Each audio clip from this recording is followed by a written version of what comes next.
그럼 여러분 여기서 우리가 또 생각을 해보는 거예요. 우리 실란트 많이 하잖아요. 실란트 때 여러분 본딩 쓸까요? 안 쓸까요? 본딩 쓰는 경우 없을 거예요. 이유는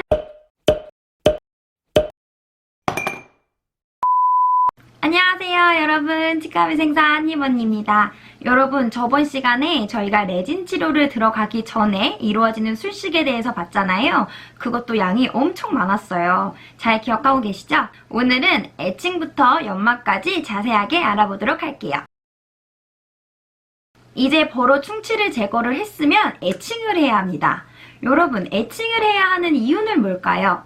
치과에서 쓰는 애칭은 37% 인산인데 이 애칭을 쓰는 이유는 바로 레진이 치아에 잘 붙기 위해서입니다. 애칭을 도포하면 치아 표면이 거칠어지는데요. 표면을 거칠게 해서 레진의 접착력을 최대화하기 위하여 애칭을 쓰는 겁니다. 예를 들어 설명을 해볼게요. 유리가 있고 아스팔트 같은 재질의 면이 있어요.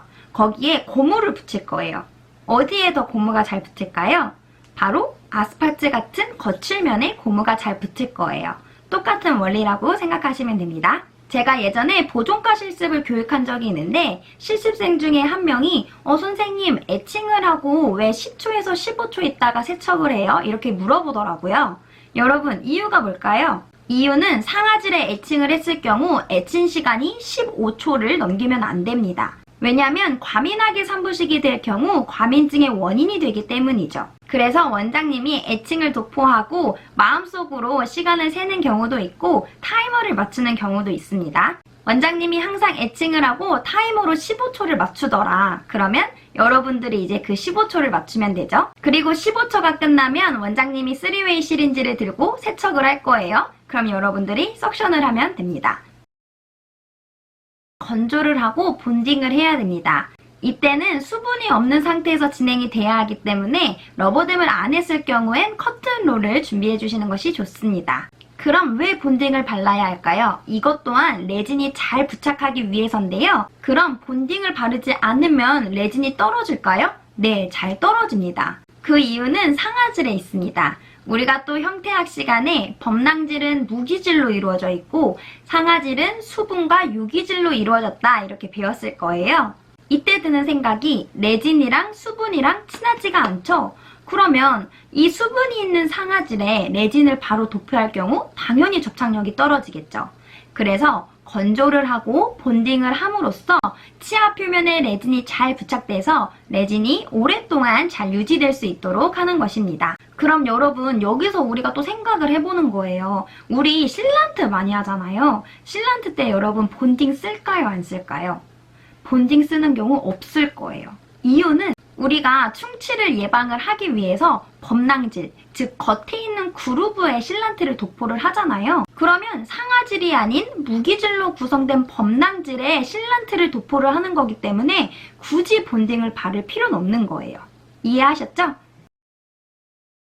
그럼 애칭하고 세척하고 건조하고 본딩하고 광중압을 꼭 해야 됩니다. 그리고 이제 레진으로 넘어가 볼게요. 레진에는 플로우러블 레진이랑 팩커블 레진이 있기 때문에 두 개 다 준비를 해주시고요. 레진 어플리케이터도 같이 준비를 해줍니다.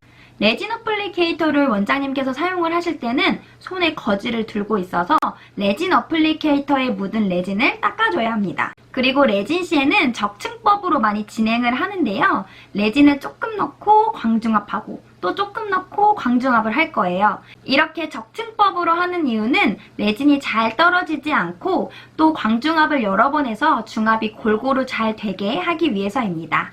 이제 레진까지 다 했으면 여러분 치료는 끝났죠. 그러면 교합 조정을 해야 합니다. 교합지랑 교합 홀더 꼭 준비를 해주시고 미리 준비하면 좋겠지만 만약에 시간이 없어서 준비를 못했다 싶으면 원장님이 광중압을 할 때나 아니면 레진이 다 끝날 때쯤에 준비를 해도 됩니다.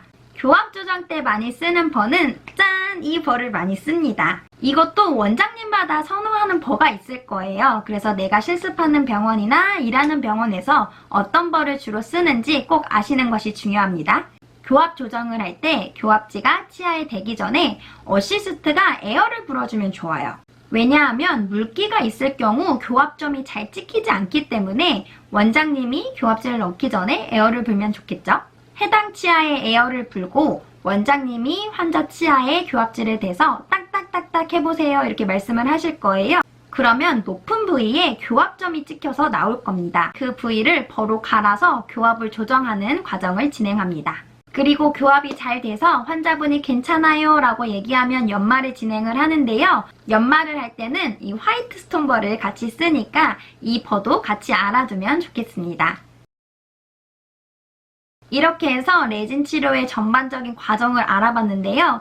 이 과정만 여러분 머릿속에 있어도 갑자기 원장님께서 레진 치료 준비해주세요 이렇게 말을 하더라도 당황하지 않고 어시스트까지 완벽하게 하실 수 있을 거라 생각을 합니다. 저번에 찍은 1탄과 오늘 찍은 2탄이 우리 실습하는 치의생활과 학생분들, 신입치과 위생사 선생님들에게 도움이 되는 영상이었으면 좋겠습니다. 레진 치료는 마스터하셨으면 좋겠어요. 그럼 저는 다음에 더 재밌고 유익한 영상으로 찾아뵙겠습니다. 안녕! Coming soon!